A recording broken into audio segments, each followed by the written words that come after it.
पुस्तक अध्याय 9।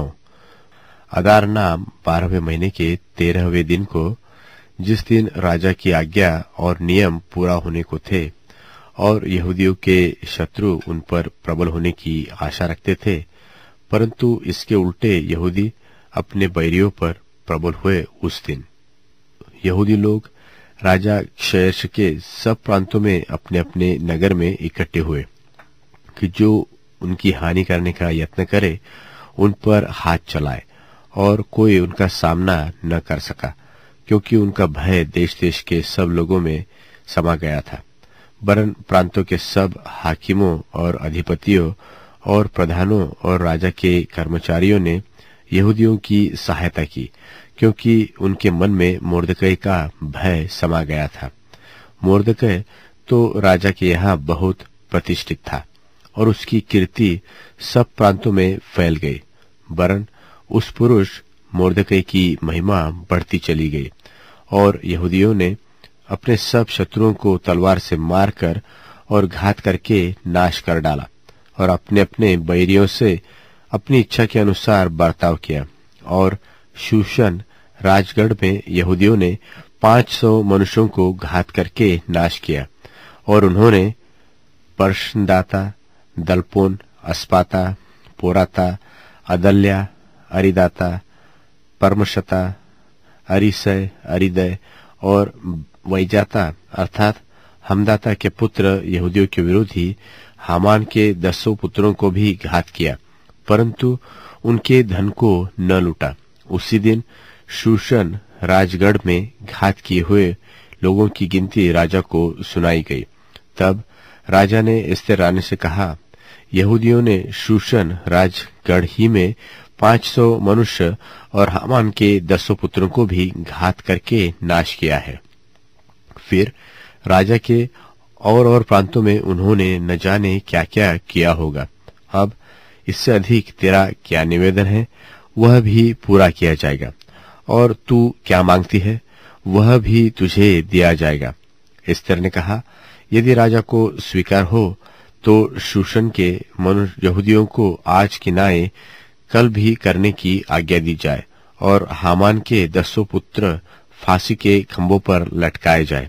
राजा ने कहा, ऐसा किया जाएगा। यह आज्ञा शूशन में दी गई, और हामान के 10 पुत्र लटकाए गए। और शूशन के यहूदियों ने अदार महीने के 14वें दिन को भी इकट्ठे होकर शूशन में 300 पुरुषों को घात किया, परंतु धन को न लूटा। राज्य के और प्रांतों के यहूदी इकट्ठे होकर अपना अपना प्राण बचने के लिए खड़े हुए, और अपने बैरियों में से 75,000 मनुष्यों को घात करके अपने शत्रुओं से विश्राम पाया, परंतु धन को न लूटा। यह अदार महीने के 13वें दिन को किया गया, और 14वें दिन को उन्होंने विश्राम करके जीवनार की और आनंद का दिन ठहराया। परंतु शूशन के यहूदी अदार महीने के 13वें दिन को और उसी महीने के 14वें दिन को इकट्ठे हुए, और उसी महीने के 15वें दिन को उन्होंने विश्राम करके जीवनार का और आनंद का दिन ठहराया। इस कारण देहाती यहूदी जो बिना शहर पनाह की बस्तियों में रहते हैं, वे अदार महीने के 14वें दिन को आनंद और जीवनार और खुशी और आपस में बैना भेजने का दिन नियुक्त करके मानते हैं।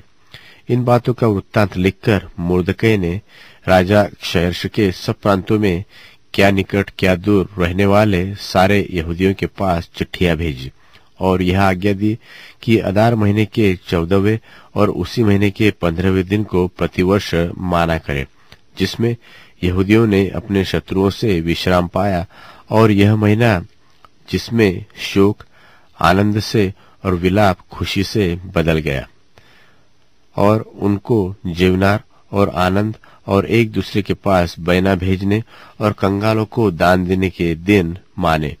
और यहूदियों ने जैसा आरंभ किया था और जैसा मोर्दकै ने उन्हें लिखा, वैसा ही करने का निश्चय कर लिया, क्योंकि हमदाता अगागी का पुत्र हामान, जो सब यहूदियों का विरोधी था, उसने यहूदियों के नाश करने की युक्ति की और उन्हें मिटा डालने और नाश करने के लिए पूरा अर्थात चिट्ठी डाली थी। परंतु जब राजा ने यह जान लिया तब उसने आज्ञा दी और लिखवाई की कि जो दुष्ट युक्ति हामान ने यहूदियों के विरुद्ध की थी वह उसी के सिर पर पलट आए। तब वह और उसके पुत्र फांसी के खंभों पर लटकाए गए। इस कारण उन दिनों का नाम पुर शब्द से पुरीम रखा गया। इस चिट्ठी की सब बातों के कारण और जो कुछ उन्होंने इस विषय में देखा और जो कुछ उन पर बीता था उसके कारण भी यहूदियों ने अपने अपने लिए और अपनी संतान के लिए और उन सबों के लिए भी जो उनसे मिल गए थे यह अटल प्रण किया कि उस लेख के अनुसार प्रतिवर्ष उसके ठहराए हुए समय वे ये 2 दिन माने और पीढ़ी पीढ़ी कुल कुल प्रांत प्रांत नगर नगर में ये दिन स्मरण किए जाए और माने जाएंगे। और पुरीम नाम के दिन यहूदियों में कभी न मिटेंगे और उनका स्मरण उनके वंश से जाता न रहेगा। फिर अबीहैल की बेटी एस्तेर रानी और मोर्दकै यहूदी ने पुरीम के विषय यह दूसरी चिट्ठी बड़े अधिकार के साथ लिखी।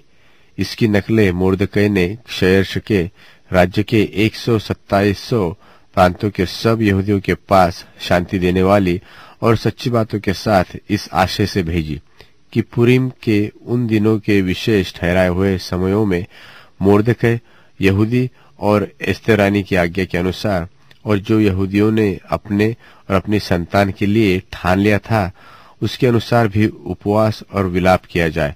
और पुरीम के विषय का यह नियम एस्तेर की आज्ञा से भी स्थिर किया गया और उनकी चर्चा पुस्तक में लिखी गई।